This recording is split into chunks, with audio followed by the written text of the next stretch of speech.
Greetings and welcome to the Provident Vox, where we discuss various aspects of the occult and magic without the bullshit. You are here with us, Baron Aragni and Baronessa Aragni, your hosts, published authors, and occultists with around 40 years of combined practical experience in various magical paradigms and paths. Today's episode will be all about sigils, seals, veves, and firmas. What are they? What are their differences? What can they be used for? And much more.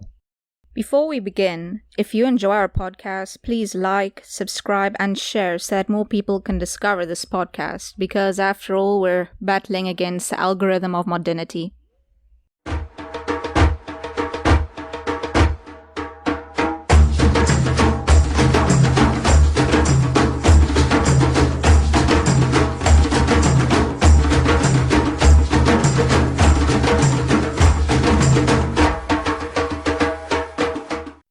What is a sigil? Well, there are many examples in the occult world of sigils, and there are many different, perspectives on what a sigil actually is. When we look up the word sigil, it comes back to the same thing. So that in it by itself doesn't actually explain what a sigil is. A sigil can take the form of many variables.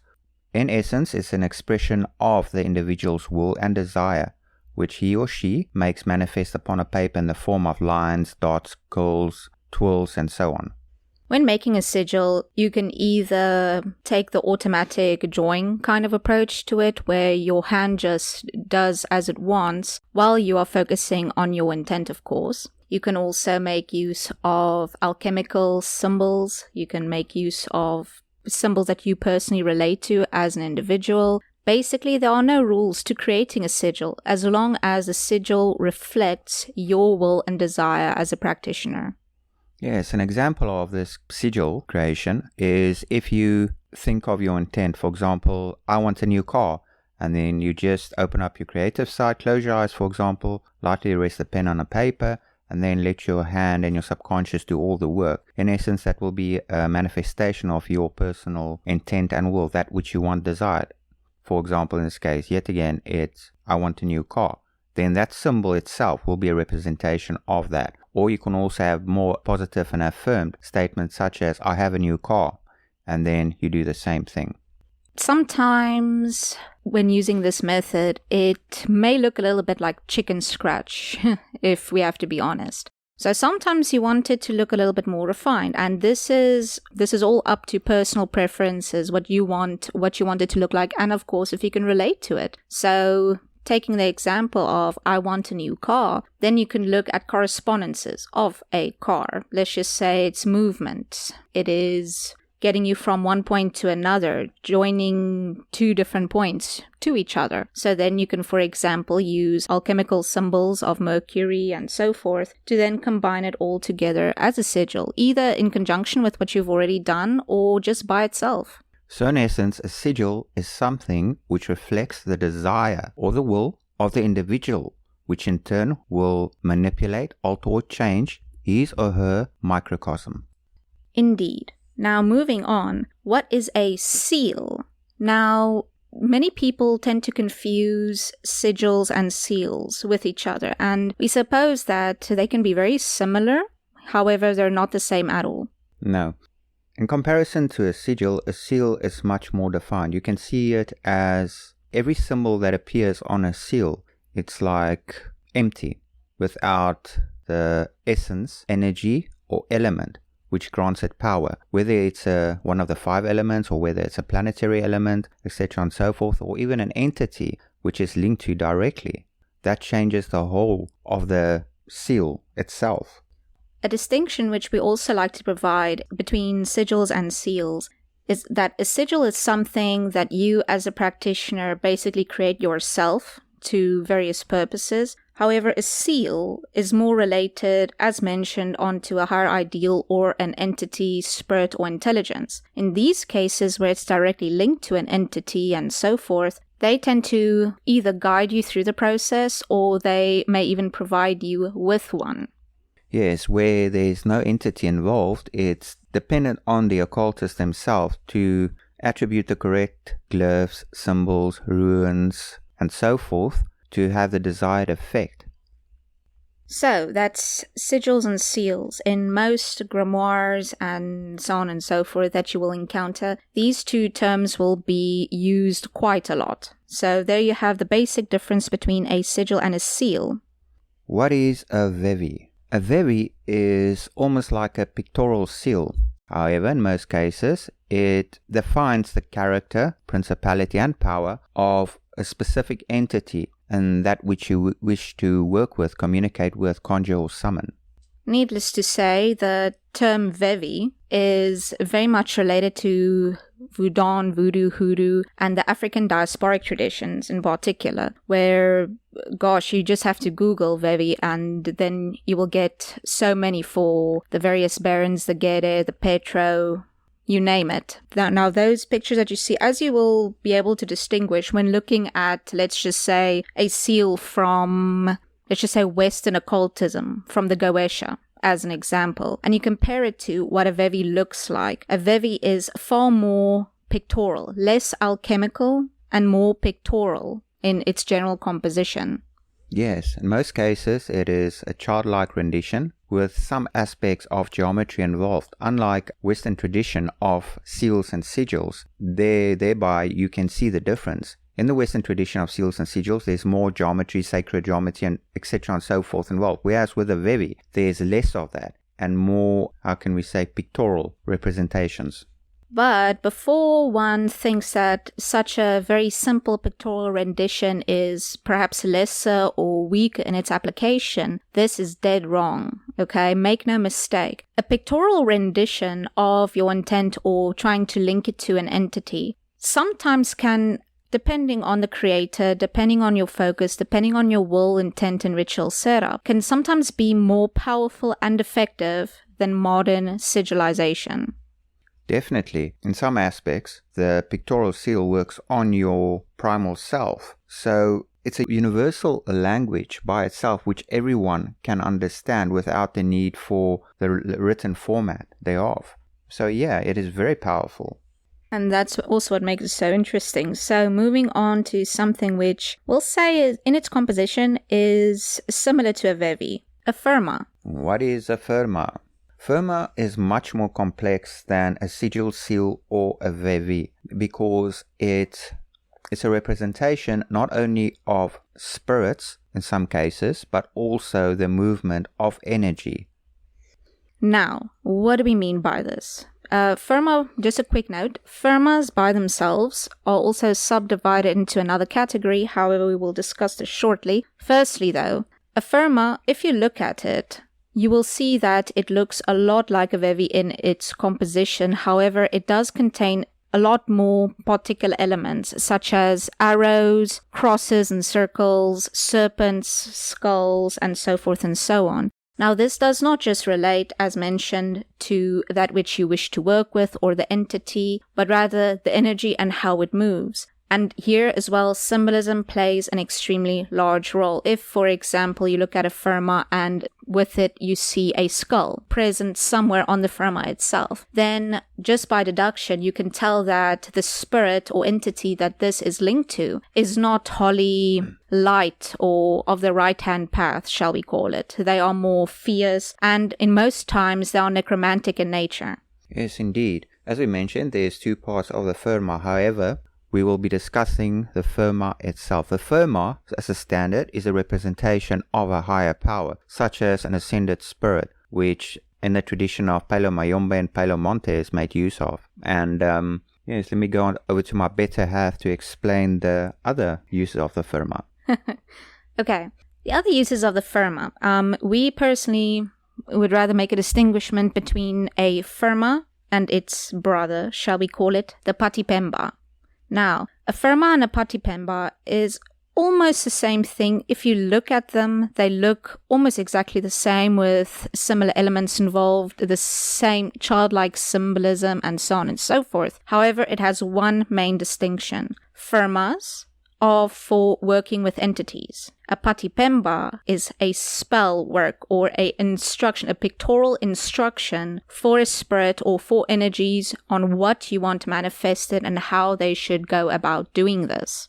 As you can note the difference, the firma is for a specific entity such as an agent of death, and the patipemba is an instructional map basically for the spirits or the energy that you will make use of in your spell work, directing them, telling them what to do, what not to do, etc. and so forth. The nice thing about a patipemba is that just like a sigil, you do not need to make use of an entity or an intelligence in order to make use of it.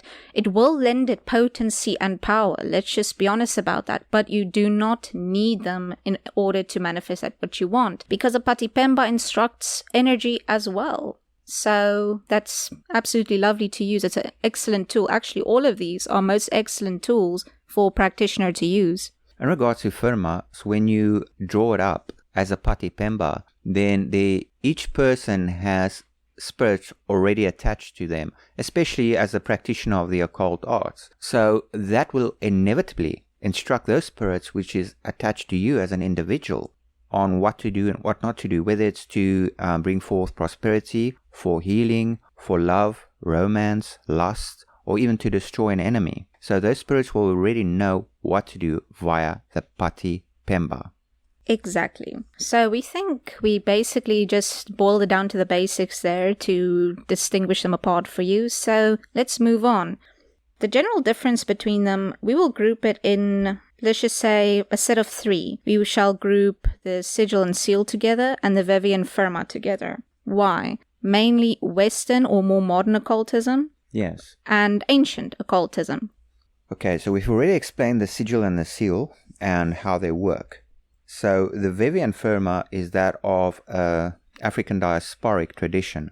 And we personally prefer pictorial renditions in regards to seal or sigils, etc. and so forth. And we've already explained why we do, well, what a great impact firmas especially has, and pictorial seals. Now you as an individual can draw up your seal. We will call all these sigils, seals, veve and firma, we'll just call them seals for now, for ease of reference. So you as an individual can draw up your seal in any manner that you wish. However, there is some guidelines and rules which you must follow, especially when it comes to the firmas. Okay, you must have a great knowledge on symbolism which relates to the firma themselves. Otherwise, you can draw something up which is in conflict with itself and then wreak havoc upon you and your loved ones, etc. and so forth. Now, when you render that as a pictorial image, you must always remember the primal elements which must be present within that seal. That means the flow of energy, whether it is of a lighter nature, whether it is of a darker nature, whether it's governed by the sun or moon, or which element should be present. Element meaning such as air, earth, fire and water, and also planetary energies. And also, what must it do or what is related to this particular situation or entity, as an example? Yes, so it must all flow in harmony with one another and come together, which will clearly, represent your intention. The same actually goes for sigils and veves and so on as well. You need, firstly, what is this for? What is this? What do you want with this? Do you want to link it to an entity? Is this going to be for a spell? Are you going to use it as it is in and of itself? Are you going to use it in conjunction with words of power or other spellwork elements? What do you want with this? Yes, so that means you must also do a heck of a lot of research on the subject of glyphs, seals, a meaning of the runes, and smaller details which you will be putting inside of your seal to form a bigger whole. So yeah, we don't suggest any novice to actually create a firma or a veve or a seal which relates to an external entity. Rather get the experience and the knowledge, and then you can create the seal, veve, or the firma relates to entities. The sigil is basic. Anyone can do this. Anyone. Because this doesn't have anything to do with an external entity. This is all about the expression of yourself, your desires, and which you want to make manifest within your microcosm.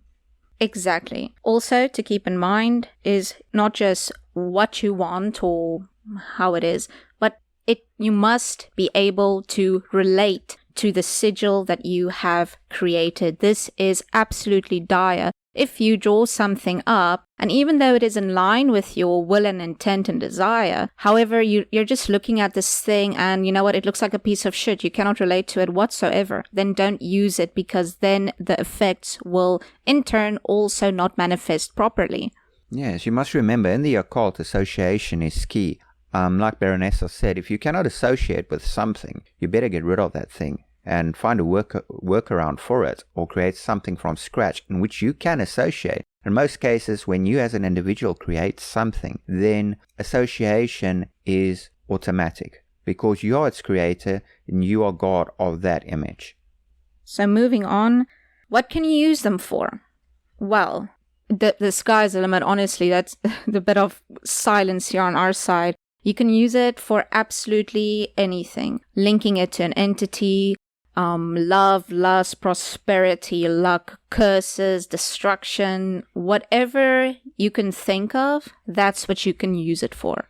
Sigils in general are dependent on your level of spiritual power and ascension as well, because you can draw up a sigil, but if you don't have any ounce of spiritual power through ascension, then it will not work to its effectiveness as what it actually is capable of. So the key there as well is building up your spiritual power as an individual. And, well, the concept of spiritual power is a little bit of a big subject, so we'll probably make another episode about that. But remember that spiritual power, experience, all of this falls in line with the efficacy or the effectiveness of what you have created. Indeed. Okay, this is how you basically use a sigil. For those of you who's a complete novice and have no idea, as we mentioned before, this is a simple method. You can just close your eyes. Think of your intent. Take a pen in your hand while your eyes are still closed if you wish, and then let it rest lightly on a paper, and let your hand just draw out a symbol, a line, a dot, or a curve. And once your hand comes to a rest and it ceases moving, that is your sigil.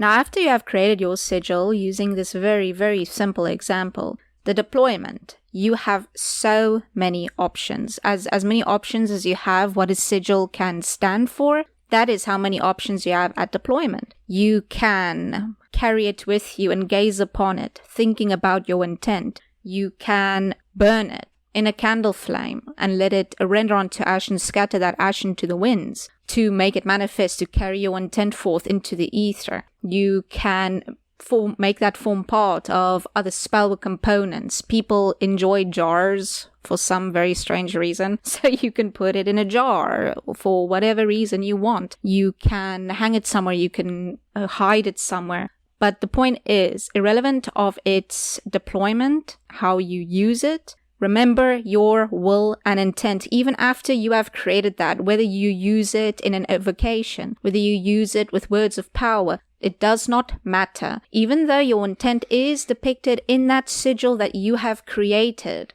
you must still focus on your desire, your will and intent, to reinforce that within yourself. And as you always say, as within, so without, that is an excellent example of what's at play here. Because when it's reinforced within you, as one of the forms of deployment, so it will reflect in your microcosm, in your world around you. Indeed. Now, another method of creating a sigil is using a word of power. You can take the planetary camea, there's 7 of them. Each one looks like a grid of numbers, or traditionally it will be more like the Hebrew Aleph Beth upon it. But we suggest you take the numbers. Now, a word of power is a shorthand of your intent, what you want to achieve. So if you take the word, let's just say the word as it is, let's just say the word is Abba, and you use it on a planetary square of sun in accordance, then that will form lines. You follow each letter which you attribute a number to, and vice versa, and then it will draw up a sigil. It will form a sigil, okay? And then that by itself is the word of power in the form of geometry, and then a sigil. Now you can take that same sigil, draw it up against a wall, or the floor, or the ceiling, or outside of your home to have a specific effect, such as protection or drawing in clients, etc. and so forth. So how to use them, what they can be used for, the sky is honestly the limit. There is no limit. The only limit that there is on them is what you place on yourself. Yes, we've written a couple of free PDFs on the subject matter of sigils and how to employ them and make use of them. So that will be quite handy for you as well. And also, if you are interested in more advanced applications, we have a few digital courses available as well as custom-made courses per individual. So there's always that if you are very interested in the concept of sigil magic. All right, so there you have it. This is a very vast subject, yet a very simple one at the same time, and we can honestly say that we believe that we have summed up the whole concept of sigils, seals, veve, and firma in, 23 short minutes, actually. Yeah, we cannot give enough details that would defeat the purpose of this whole podcast as being an educational platform. Thank you all for listening, and we hope that you'll join us again next week, Wednesday, for another episode. We're always open to suggestions or recommendations on topics you would like to hear about, so do not hesitate to reach out to us. Please like and subscribe to this podcast to be kept up to date on new episodes as they are uploaded. Find us on various platforms such as Facebook, YouTube, Spreaker, Deezer, Spotify, and others. Also, feel free to visit our parent website at arachnearcaneservices.com. We would also like to take this time to thank you for all the amazing feedback we have gotten concerning our first episode and the launch of this podcast. Yes, truly, thank you very much for that. We honestly did not expect such excellent feedback so soon with only one episode at the time under our belt, so truly thank you for that. You guys are awesome, thank you. As above, so below. As within, so without.